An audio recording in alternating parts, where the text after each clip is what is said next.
what's poppin', y'all? It's your boy Guardy3. Before I start, just want to do a quick tribute to ECW legend and just pioneer of the business, Sabu. He, was a pioneer of just extreme wrestling in general, and a lot of the stuff you see today wouldn't be possible without him. So before the show, we're gonna take some time to do a 10 bell salute, and after that, we will get on with the Meaty Boys podcast. But rest in peace to Sabu. Thoughts and prayers are with his friends and family at this time.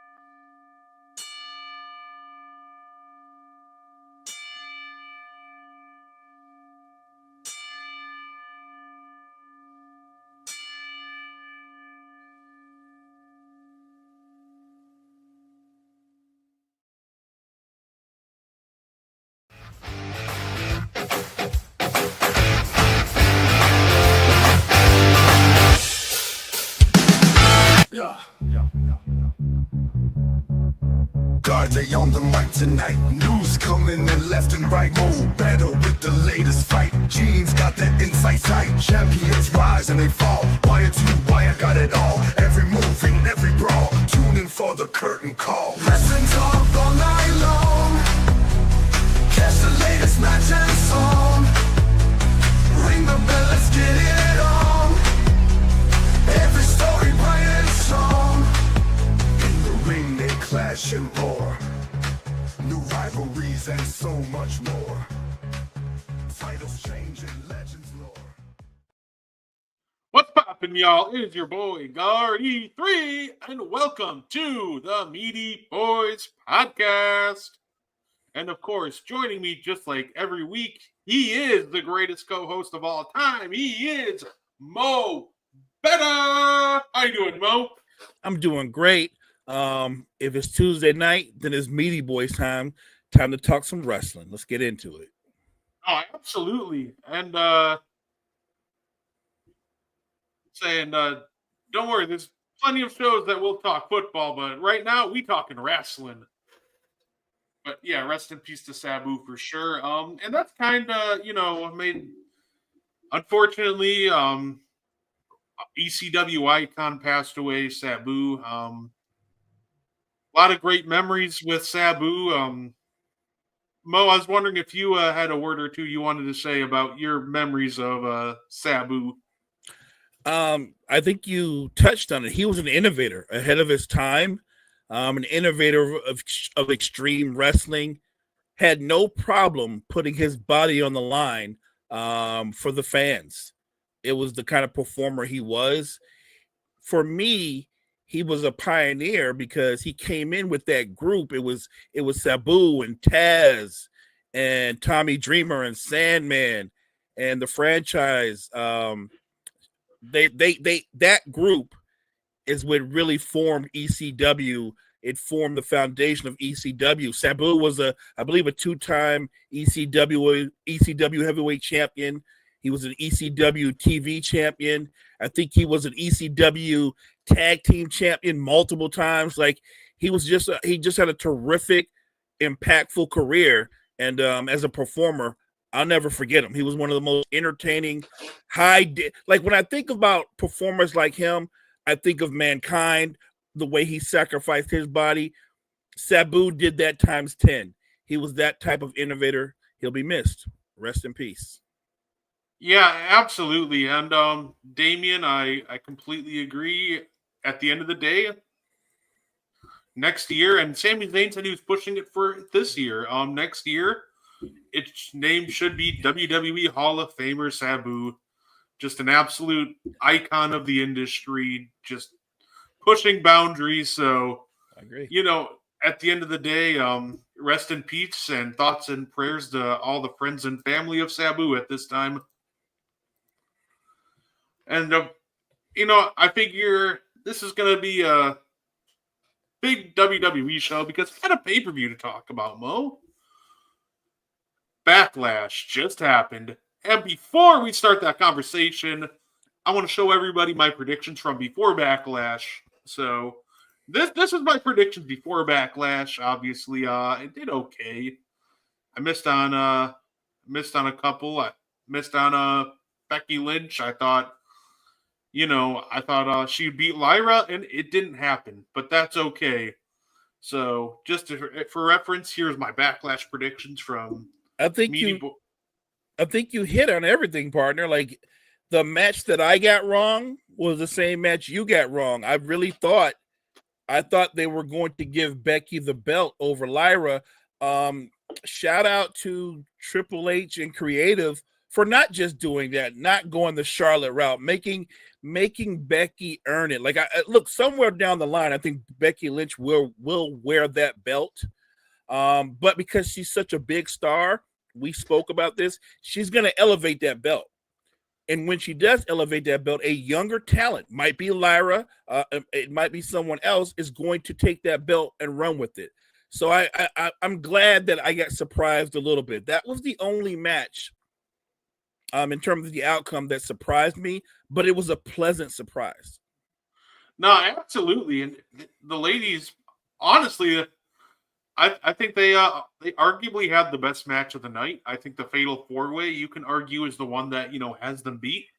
But no, they absolutely killed it. And they have fantastic chemistry. And clearly they're gearing up for a rematch, which I'm absolutely looking forward to. Backlash was worse than WrestleMania Night 2. You know what's funny? I actually thought WrestleMania Night 2, it's one of those. I enjoyed it.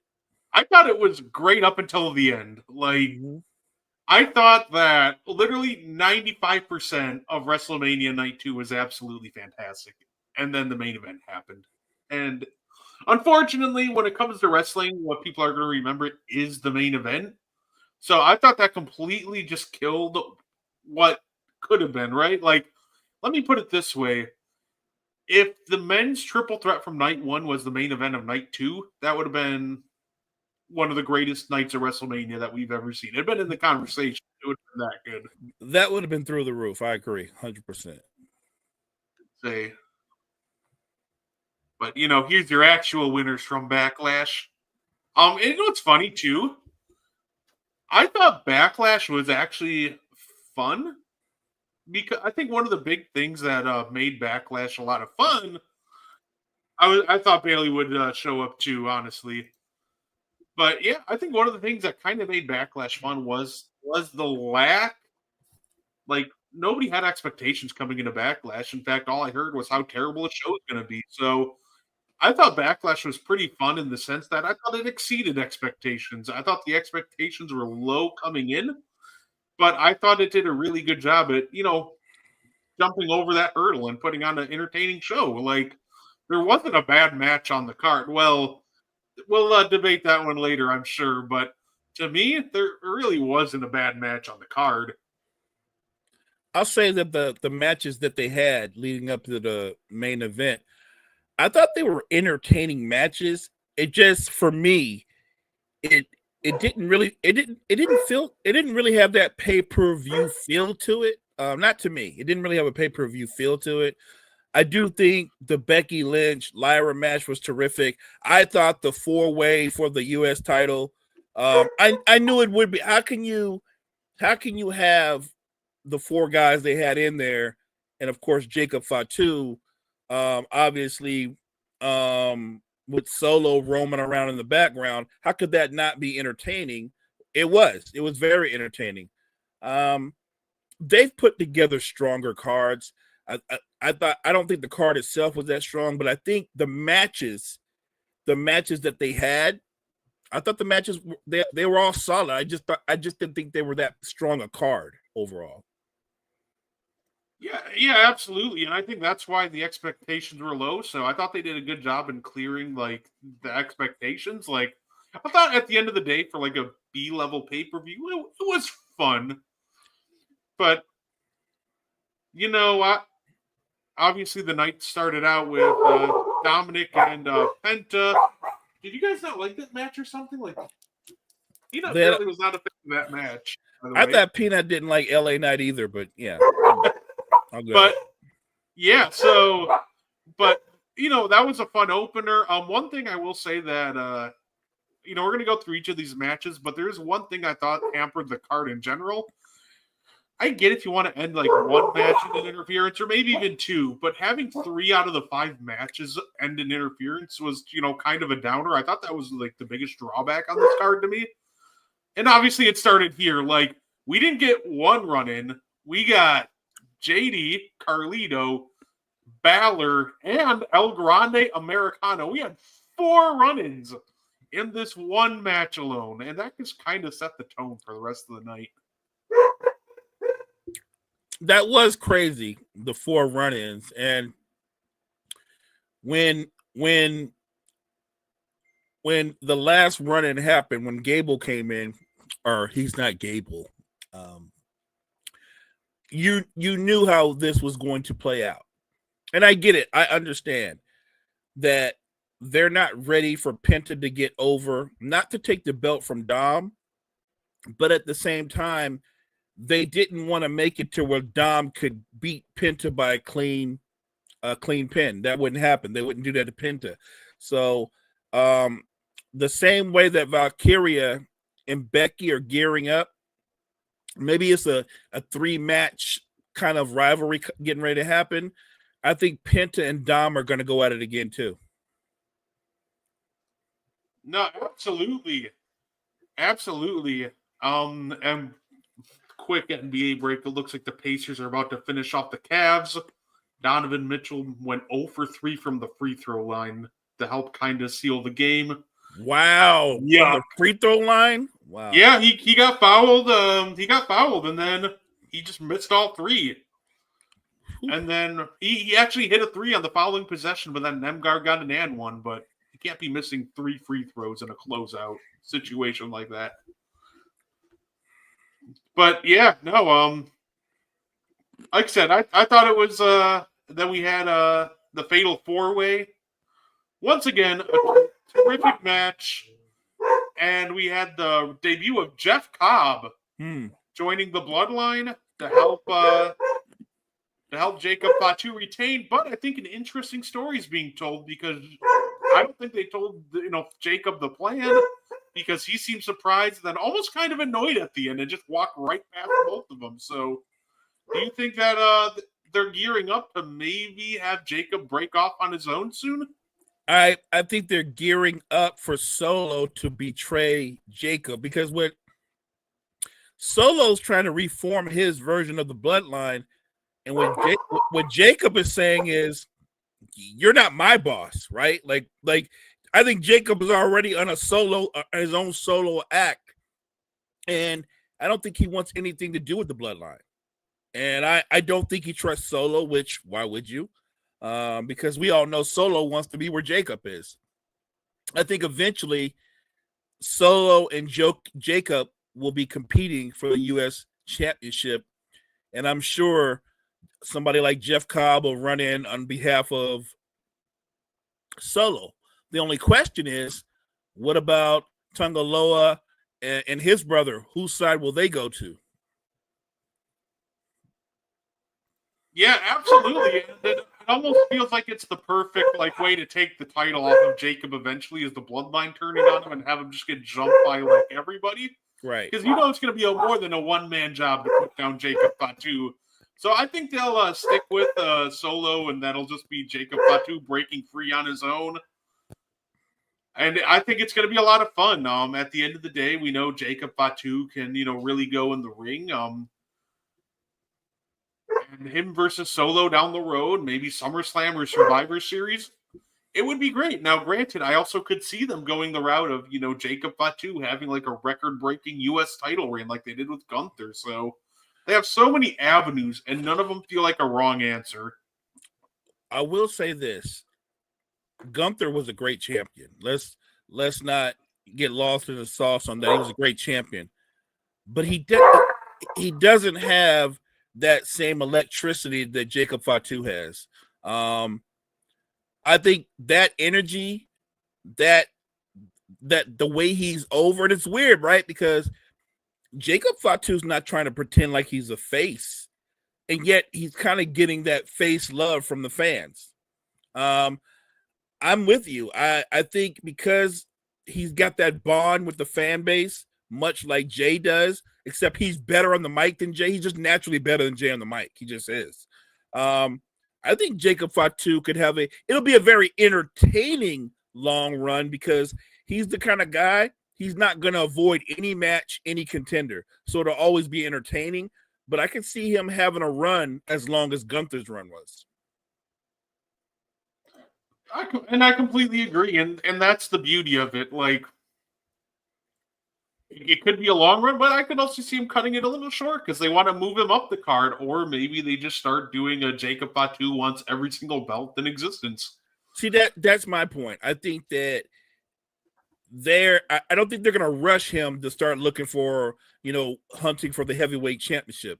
I think we know he's going to eventually be in the picture, but right now, if you look at the names that are like in that conversation, it's already pretty jam-packed.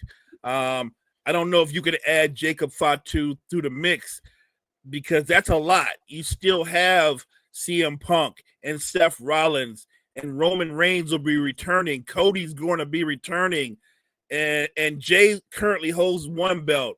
And so Cena's got the other belt. I don't think they're going to rush it. And it's smart. If I'm WWE, I'm not going to rush Jacob Fatu getting elevated up into that group. I think he can make the U.S. belt. I think he with his personality and his in-ring skill, I think he can elevate the U.S. belt. No, I completely agree. I wouldn't mind seeing Shinsuke versus Jacob. That would be a good match, and Shinsuke's just a great guy to help, elevate Jacob up the card even further. So I'd enjoy it. That would be a physical match. Woo. And listen, I would absolutely push Jacob Fatu to the moon. He has true superstar, written all over him. And if you're, listen, I'm going to go out on a limb, but I think I would give him a different honor than just rushing him into the world title scene, because I completely agree. Take your time. But what if the leapfrog into the title scene eventually? What if they started it this December? What if we get Jacob Fatu's the one to retire John Cena? Wow. Look, I love where your head's at on that one. I was kind of thinking that one too. That was my plan A. My plan B would be like, what if Jacob Fatu wins Money in the Bank? Yeah, no, it's funny because I would almost give it to somebody else just because when it comes to Jacob Fatu, he's just so terrifying that I think he'll probably win one eventually, but I almost feel like he just straight up doesn't need it. I think Jacob Fatu would be almost better served. Imagine John Cena in his last match wants to go out champion, but he lost the world title, but he's a good guy now, so he's not going to go after Cody again. Right. Let's put him versus Jacob Fatu Saturday night's main event in Boston. The hometown crowd is like, oh, Cena's going to rise again above the odds and walk out U.S. champion. And then it just doesn't happen. Jacob Fatu retires Cena and sends him into retirement with a loss. I feel like Jacob Fatu, and I think this is a compliment to him. Every wrestler has a comp, a guy that's comparable to them. And when you're in this business, they're always looking for the next guy because as other guys get older, you're trying to bring up other talent to pick up that slack and take that baton and run with it. It's very hard to replace The Undertaker. And I'm not saying he can out replace him, but I think Jacob Fatu could be the next big nasty guy that is dominant for years. And maybe like The Undertaker, he won't always have a belt around his waist, but he'll be in a ton of main events, right? You know what I mean? I think, he's going to be world champion at some point in his career, but I think just like Undertaker, he can go to WrestleMania and main event a match and it won't even be for a belt. I think he can be that guy. Yeah, absolutely. I would absolutely love that. They could almost start a new streak with Jacob Fatu because nobody can knock him off. That would be Look, I've already got a fantasy match. You and I both know it's probably not going to happen because of legal reasons, but I would love to see Jacob Fatu and Brock Lesnar in a ring together. That would be fun. It's funny because Jacob Fatu's just, and this is great to see. He's just one of one because I can't even comp him because he's so weird. Like he moves to me like a newer aged Umaga, but he's got better mic skills than Umaga, and he's more agile than Umaga. Like he's got agile. Very Umaga like mannerisms at times but also like it's not like the way he moves. It reminds me of him, but also with his size and ability, like I just can't comp him to anybody comfortably. He's just I've never seen anything like this guy. I think that's why he reminds me in some ways of Undertaker because he has a really quick recovery power, right? Like you can hit him with a couple of finishers and go, he's done, and then he kind of raises up like he's that dude, and I love that. Look, he could be, let's say, the Undertaker's apprentice, if you will. That presence that's in the WWE for the next 10 years. And he'll have his time as the champion, and he'll have his time where he just goes up against guys in these crazy matches that'll main event pay-per-views. I think he has that kind of ability. Like, think of the great bigs of that we're talking about. Undertaker was actually very agile, especially when he was younger. But another great Big Van Vader. Vader was surprisingly agile for his size. But Jacob Fatu is different from either one of those because he's a lot quicker. To be as big a man as he is, Brett, to move as quick as he does, and to be able to go aerial the way he does, like a smaller wrestler, he's one of one. No, absolutely, and I completely agree. And I'm excited to see the next, the next evolution of like where they go with Jacob Fatu. It's going to be interesting. I don't think there's a wrong answer either.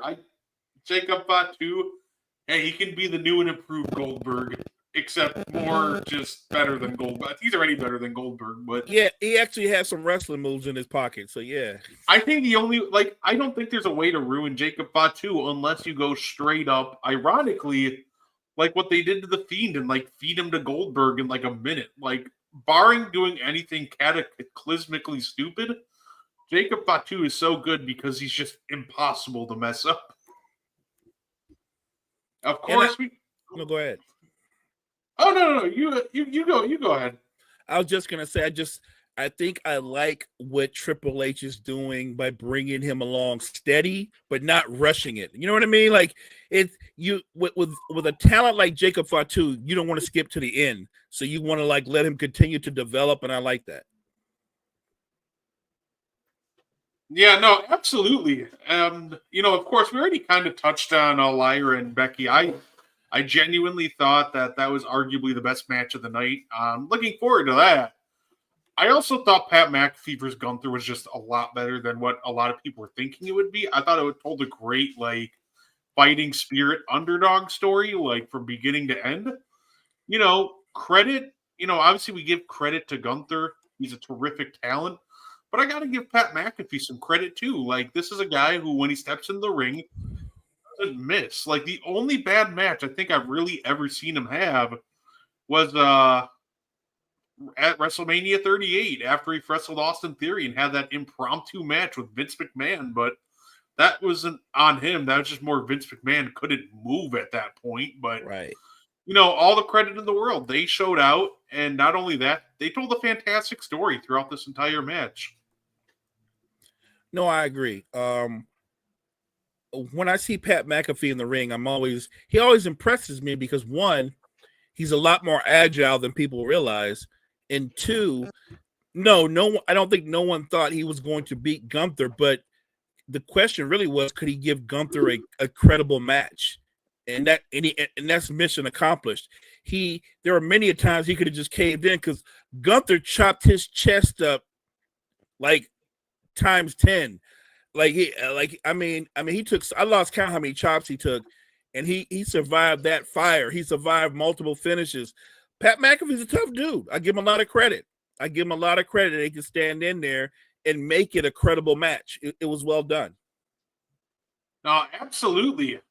And and we already know the direction for Gunther. He I think it was like the Raw after Money in the Bank. He's facing whoever's the world champion. If that's Jey Uso, if that's Logan Paul, also this feels like the most obvious setup to a cash-in we've ever seen. Correct.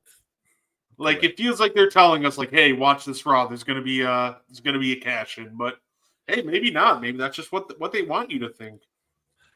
Look, we're both fans of Jay's, but he is swimming in shark-infested waters.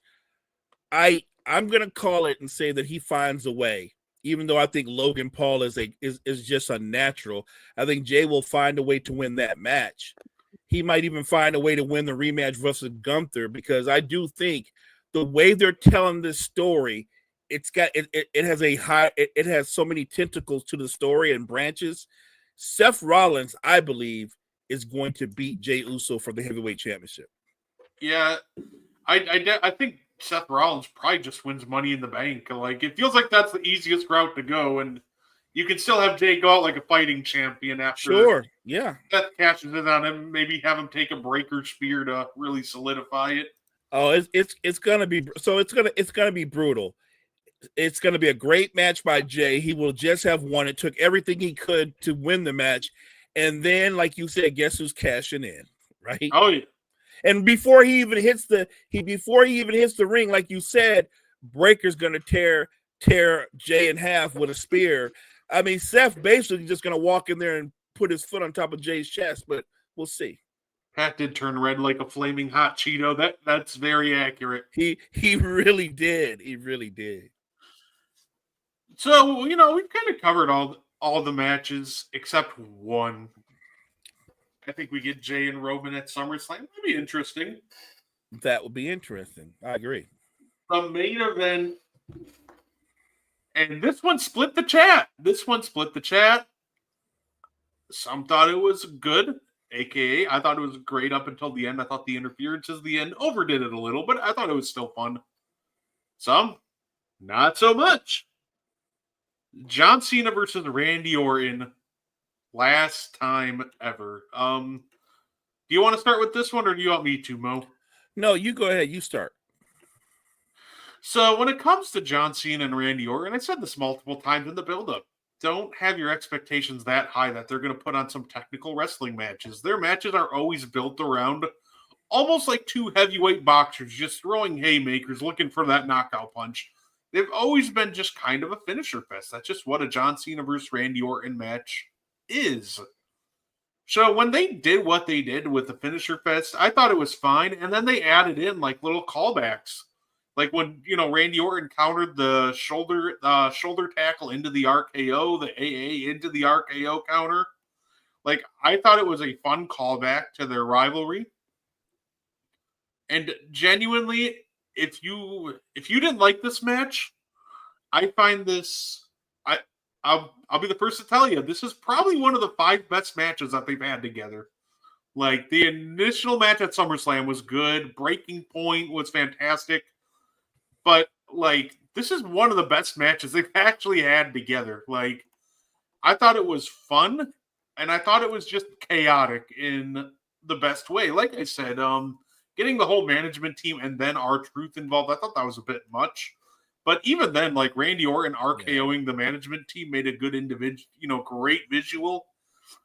But yeah, I thought they could have built this up a different way. I didn't think they needed R-Truth to run in during this match. I thought that one overdid it.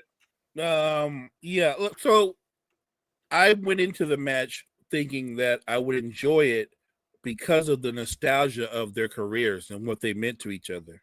And so initially, as the match was going on, I was invested in it. I really was. But I think as the match went further along, it started to feel like maybe putting them together at this stage in their careers wasn't the best move, because the match was it was a finish fest, but in between the finish fest, It was very methodical, the pace. It was just so slow. I I thought it was a good match for who they were, but I would have the 4-way should have been the main event over that in terms of entertainment. That I always approach every wrestling match, especially a main event, on can you sell me on how this is going to play out? And they really couldn't sell me on it because and I know, I don't care if there were 80 false finishes, what we knew, at least what I knew, John Cena was going to walk out with the belt. At no point did I think that Randy Orton was going to be heavyweight champion. And that's not a knock on Randy Orton. That's more a knock on creative and the storytelling, because they could have told it from a different angle and I could have bought it more. It just wasn't really that satisfying to me in the bigger picture. Like you said, people are split. I think you enjoyed it clearly more than I did. I don't want to see them in the ring together anymore, though. That needs to be that. And I'm pretty much over Randy Orton, the face. I can't stand Randy Orton, the face.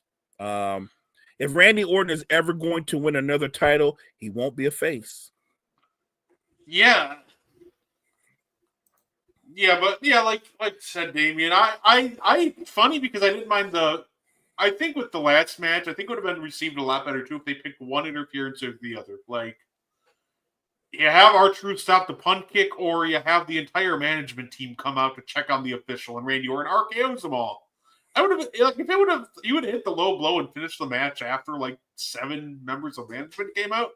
I'd have been like, cool, okay, yeah, that's fine. Then we could have built up R-Truth versus, John Cena, maybe started in the presser. Like, you could have done the press conference stuff without the interference in the actual match. So right. And that's another thing. The R-Truth segue that became part of the storyline. Look, I'm really not invested in that. That is a horrible sell. That's not a sell. It's not a sell. Or like it to me, when a guy gets a shot at the heavyweight championship, it's because he's in the title picture.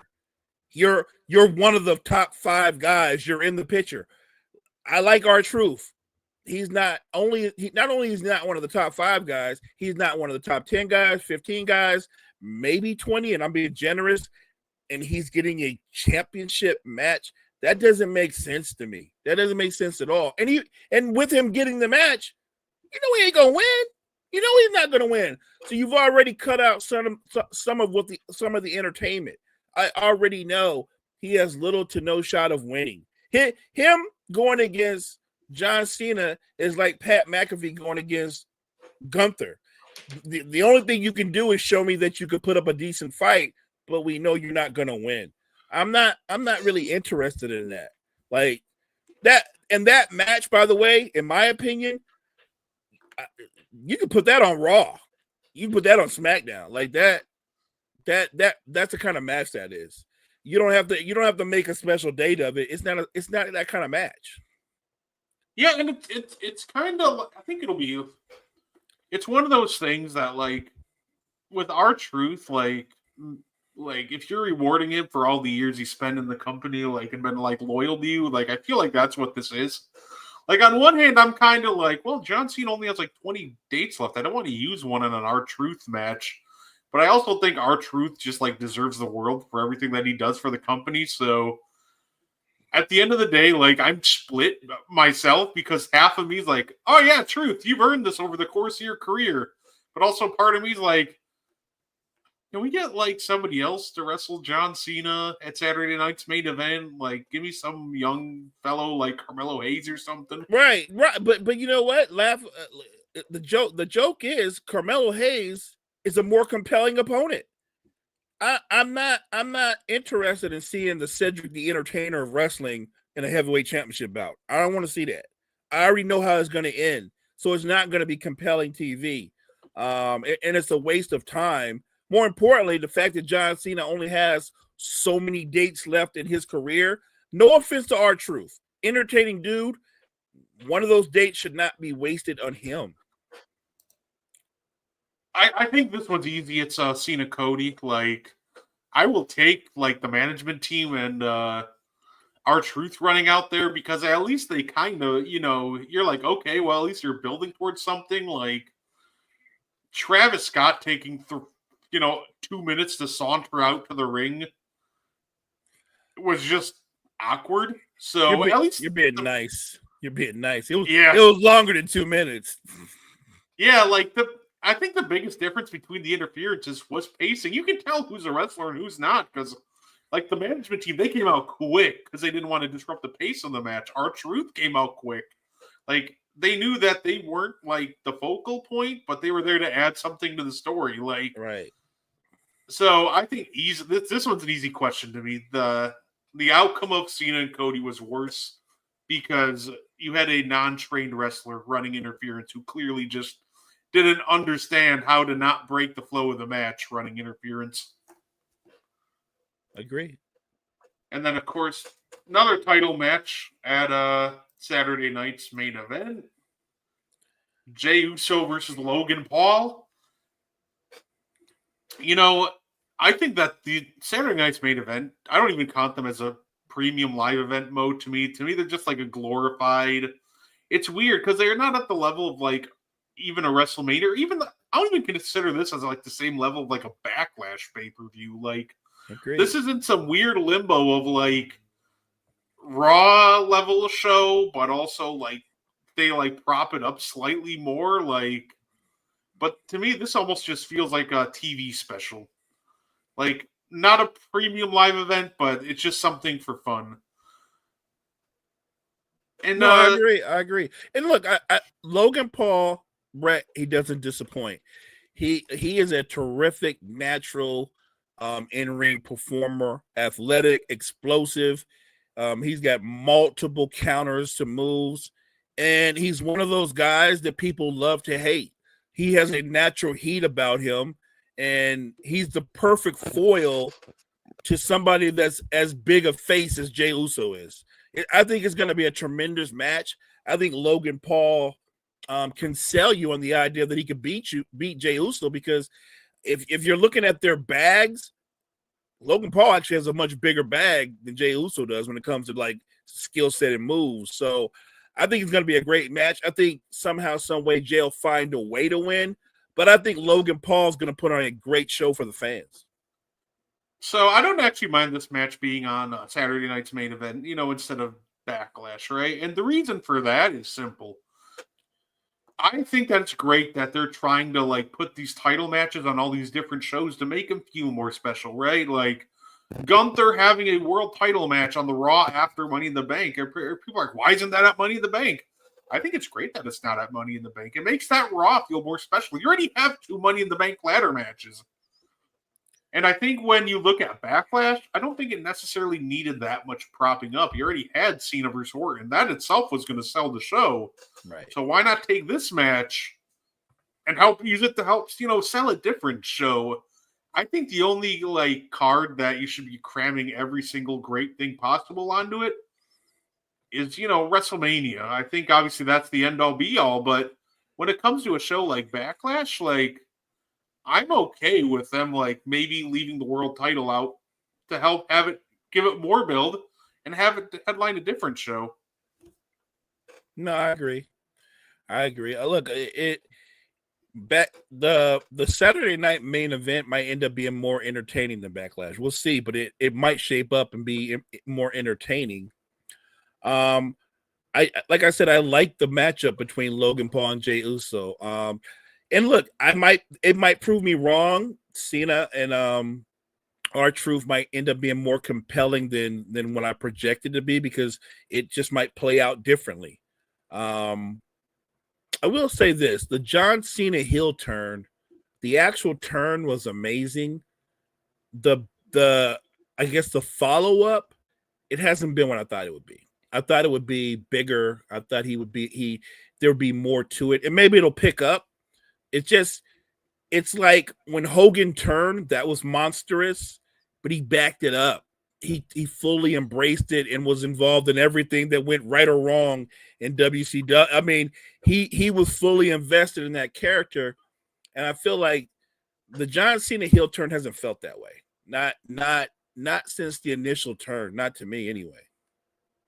I feel like if they would have came at it a different direction, it would have been perfect. Like, genuinely, if they would have just had him turn at WrestleMania in the main event, like that would have been perfect. But to me, like everything got mucked up when they started the whole, I want your soul thing with The Rock. Like, I think them expediting it, because I heard, like, obviously heard rumors that the initial plan was in the main event of WrestleMania, John Cena turns heel. And imagine that Cody and Cena match. It goes the way it does, except, faster pace because John's working as, face Cena.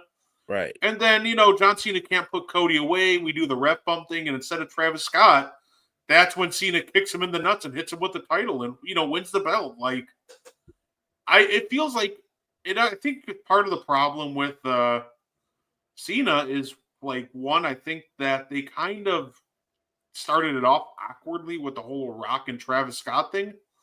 But also, like, it almost feels like, too, they feel like they have to rush it, which is true because he is retiring at the end of the years. Right. But everything feels more rushed than it has to be. Like, that's kind of what's throwing me off. And I think that's almost the problem. They're trying to fit this all in a year, and now it's causing them to have to push things a lot faster than they normally would. I like that analysis. I think that's exactly what's going on. I would rather Triple H, John Cena, creative, step back and not don't rush it. Even though he has X amount of days or X amount of appearances, don't rush it. You can build a more compelling John Cena and a more compelling story by taking your time. That's all I'm saying. We're talking about one of the greatest, if not the greatest to ever do it. I want him to go out a certain way as a fan. I know we can't always have the endings we want, but I think John Cena's career is deserving of that kind of ending. So if John Cena is going to be John Cena, the company man, and go, you know what? I can put somebody over and lose the belt and go out that way. I can handle that too. But if he goes, no, I want to win a match that it looks like I'm going to lose, but I find a way to win, and then I'm walking down, walking into the sunlight with the belt on my, I can live with that. I'm good at either way. I think John Cena's earned the right to decide his fate and how his career ends. I just want creative to take their time building this ending so that we, the fans, get the most out of it. I have not. I'll have to check that out. I love the original Bad Man music video that they did with the whole A-Team setup. It was terrific. So I'll have to check that out. And, it's this Truth Cena match. It feels like it's just like a stepping stone. Like, they're giving, Truth a match because, for all he's done for the company and the whole storyline they've been pushing of, Truth is idol. He wants to be John Cena when he grows up. Right. The greatest running joke ever. But yeah, it feels like it's stepping stone though, because it feels like this is just setting up for his next feud, which obviously Money in the Bank being 2 weeks after that. So I guess the real question is, who do you think is that next feud? Because the first name that comes to mind for me is CM Punk, because obviously with CM Punk, their rivalry really became historic at Money in the Bank 2011, and it almost makes sense that you have, arguably the final matchup they have against each other 14 years later at Money in the Bank. I can see that. I could see them going that route. That would be entertaining. The build-up, I can see the build-up because both of them can handle themselves on the mic. That would be compelling to me. What I find interesting is because really part of the failure of the Cena heel turn, it's not necessarily John Cena.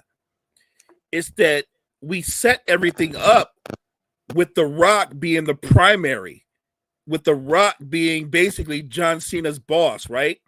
John Cena basically said, I'll be the guy that sells the soul to get the belt, right? He did. That's what he did. And then The Rock removed himself from the situation. And I think that hurt the story.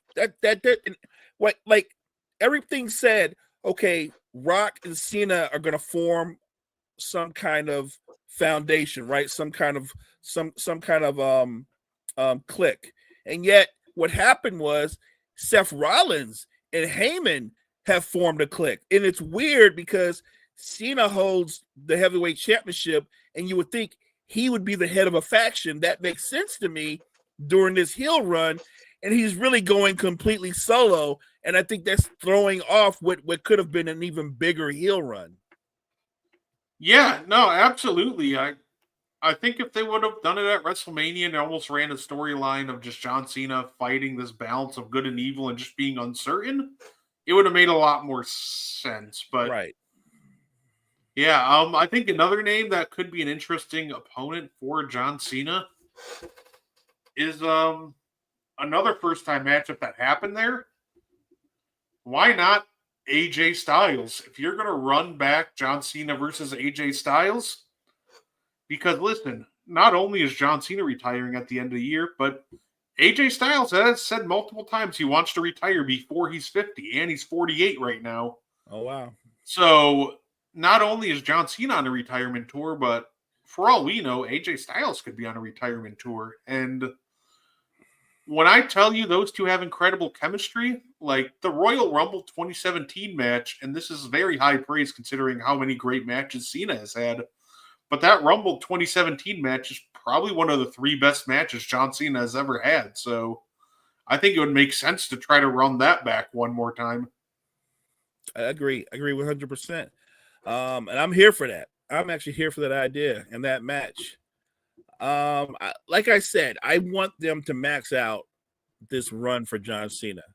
And if some way, somehow, John Cena ends up in the let's say in the target zone of Seth Rollins at some point, maybe when Rollins has the belt, maybe the biggest match ahead of Cena is champion versus champion, right? John Cena going out that way. I will watch that match. Look, Seth Rollins is still young enough to where he can even make an aging superstar look high level, look great, because that's the kind of performer Seth Rollins is. I think that could work. I'm always interested in what they're going to do when you form these factions. By the way, I have a question for you. With the formation of the Heyman, Rollins, and obviously Breaker, you have to know that when you look at Jey Uso and you look at CM Punk and Sami Zayn, if they're going to go 3-man, clearly Seth Rollins is going to add another guy that we don't know who it is. There's another guy. There's going to be another member to that faction. I don't know who it is, but they're going to have to name him sooner or later. I think I have a prediction of who it is. I think there are other performers I'd rather see step in the ring than Solo with John Cena. I have a prediction of who it is, and I think it just makes the most sense for it to be Drew McIntyre. Because I think he connects kind of on multiple levels here, because obviously he was, targeting the Usos earlier in the year, so he's got unfinished beef with Jay. For sure. Obviously, we know he hates CM Punk forever and always. That's something he and Rollins have in common. I agree. Yes. And then, like last year, when Seth was looking for extra guys for War Games, him and Drew kind of shared a moment together. I think that the third guy that's going to kind of be the third member I think it's going to be Drew. If it's Drew McIntyre, I'm here for it. I also predict that if it is Drew McIntyre, even though he's not really a tag team wrestler, him and Breaker are going to be tag team champions. Yeah, and I think what they'll do is they'll tease Sammy, because they've been kind of teasing a Sammy heel turn, and I think Seth Rollins will absolutely play into that. I think he'll even quote Triple H. I could see him going, "Oh, Plan B. There's always a Plan B," and they're going to turn and look at Sammy, and then that's when Drew's going to get the jump on them. I like that. I hope you're right about Drew McIntyre too being the third guy. I think that'd be a perfect fit. I think at some point down the road, Becky Lynch will reveal herself to be a member of that faction. Well, I mean, I don't think that faction is a one-off. I think they're going to be together for for the better part of a year or so. I think they're not splitting up anytime soon. Oh, absolutely. And then yeah, with I do hope one thing I hope for John Cena's like last run. I hope he does mix it up with some new faces. Obviously, we started off with Cody Rhodes. That was a new face, but now we're doing, Randy, R-Truth. Obviously we still gonna get a CM Punk match down the line. We're probably getting another Cody match. They'll probably want to be a push for AJ Styles with their chemistry. And I will say, I hope they leave room for some, fresh matches in there. Like, I would love to see, maybe if when he turns back good, give me like Cena versus Gunther, Cena Breaker, Cena Fatu. Like, there's so many like young names that I hope they mix it up with. So I'm just saying, like, as much as they're going to be tempted to just nostalgia run it. Maybe if a pay-per-view they're thinking of running back like John Cena versus, The Miz, maybe like Steve Gunther in that spot instead. That's all I'm saying. I don't want this to be just a straight-up nostalgia run. I'm going to agree with that. I like that. I don't want it to be a nostalgia run as well. I want it to be entertaining, go out on a high note. I'm here for all that. I'm with you, partner. I'm with you 100% on that. And I'm excited to see where they go with this. I really am. There's so many different ways. I like the idea of him going out with matches versus some of the younger talent. Why not even put him up against somebody like a Trick Williams? Right? Why not put him up against Obafemi? Why? You know what? He's already kind of got his. Let's put our boy Joe Henry in there. I believe in Joe Henry. Why not? That guy's entertaining. He's fun, and he's got the catchiest song in the world. And I completely agree. And I'm hoping. Obviously, they can still go a lot of different directions, but I'm really hoping that the second half of this retirement tour, once we get past R-Truth and company, like I'm just hoping that they just mix some fresh names in there. Definitely, there's still some names that. Before these 20 so dates are up, I'd love to see Cena mix it up with. I'm with you, and Oh no, go ahead. I like that already in the women's division that they're kind of building this rivalry with some of the younger talent from Next, right? I like that. I like seeing Rhea and Io go up against Roxanne and some of the other. I love stuff like that. I want more of it. I want more of it in tag competition and individual and singles competition. I think that's great. I think it's great for the sport for you to bring up young talent, especially the young talent that are special talents that are ready for the big stage. I love stuff like that. Yeah, no, absolutely. And of course, before we get up on out of here, Mo, real quick, there's rumors of Evolution 2. They've been floating around for a while, but this is the first time we've gotten a date. Like, obviously, I think it's July 12th. They're going to have a Saturday night's main event. But there's rumors that they're just going to take over the whole weekend, July 13th. Going up against AEW All In will be Evolution 2. So, how excited would you be for Evolution 2 to happen? Another Evolution? I'd be interested in who's going to all be in it. I'm assuming this would be Evolution 2, and this would be with Seth Rollins and company, right? So, yeah. Evolution was the all-women's pay-per-view. Oh, no. We're thinking two different things, but look, I'm here for it. First of all, if you've been watching the ladies in the main events or the lead-ups, their matches have been the most compelling. It's not even close.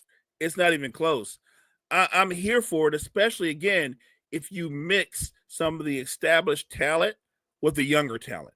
Those make for compelling matches. So I don't care if you give me Roxanne Perez versus Bianca Belair. I think that'll be an entertaining match. I do.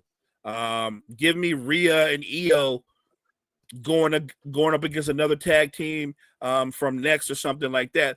or give me another 3-way with Rhea, Bianca, and Io. I can do that again. You can run that back. And I completely agree. I think that it like I thought Evolution 1 was a lot of fun, but the talent in the women's division between Evolution 1 and if they do it this year has grown like tenfold. Because, now we have, we've seen the talents, on the, like, they just called up Roxanne. We got Julia, Io, Bianca, Naomi, Becky, Lyra, Valkyria. There's also, in NXT, Stephanie Vakir. Like, she's amazing. There's just so much talent now. Of course, we'll probably, have a couple of returns. But, I would love it. I hope that they would bring in some of the old. I hope they bring in some older faces that we don't see enough of, right? Some familiar faces. Yeah, like listen, I love Trish. I've also seen Trish quite a bit over the last couple of years. Like, give me Jacqueline. Just give me some like older faces that we haven't really seen. I got a name that I want to see. Bring in AJ Lee. Oh, I would cry. I love AJ so much. Bring in AJ Lee. She's awesome. Bring in AJ Lee. AJ's my favorite diva of all time, so I'd be ecstatic if they did that. Yeah, that would be amazing. Yeah, and I still want to see, like, don't get me wrong, if like Trish and Lita and all them came in, that'd be great. But I'm still hoping, bring in some of the other divas that don't get enough, love. Some of the other names. Like, when's the last time we had a Lay Cool reunion with Michelle McCool and Layla? So I'm just hoping that we see some of the bigger names. But also, let's bring back some of the forgotten stars of yesteryear, mix it in with some, the talent now, and it could be a very special night. Overall, if they do run it on the same night as AEW All In, it would just be a win for wrestling fans. That's a ton of fantastic wrestling for. I love that. I love that. I love that idea. By the way, bring in familiar faces who weren't necessarily great in-ring talents, but they were entertaining and they had a huge following. Like, what about Stacy Keibler coming back for a minute? I love Stacy Keibler. No, absolutely. I completely agree with that. But that's about all the time we have for you guys. Next week, we'll talk some, Monday Night Raw. We'll talk more Money in the Bank. And, maybe we'll have a little fun. Maybe we'll book some dream cards or matches for you. So I like that. Yeah. Yeah. Before we get up on out of here, Mo, is there anything you wanted to add? No, I want to appreciate everybody that joined us tonight, especially the chat. Damien was terrific. Appreciate you, man. Appreciate everybody for joining us tonight for another episode of Meaty Boyz. Make sure you check out all the great content we have at Wire to Wire Network. Wire to Wire Network, we appreciate you. Yeah, absolutely. And obviously you can check us out on Thursday for the N1 podcast. We'll have plenty of hoops to talk about. Another team got sent home today. The Pacers are moving on to the Eastern Conference Finals. Wow. Pacers versus the winner of Knicks and Celtics, which it looks like, right now, unfortunately, with the Tatum injury, it looks like we're getting Pacers-Knicks in the NBA in the Eastern Conference Finals. Woo. So hold on to this playoff has been wild. Plus, we have the NBA draft lottery. Nico Harrison sold his soul, apparently, to get that number one pick. So overall, it's going to be a lot of great things to talk about. Like I said, we thank you for tuning in, and I hope you guys enjoy the rest of your night.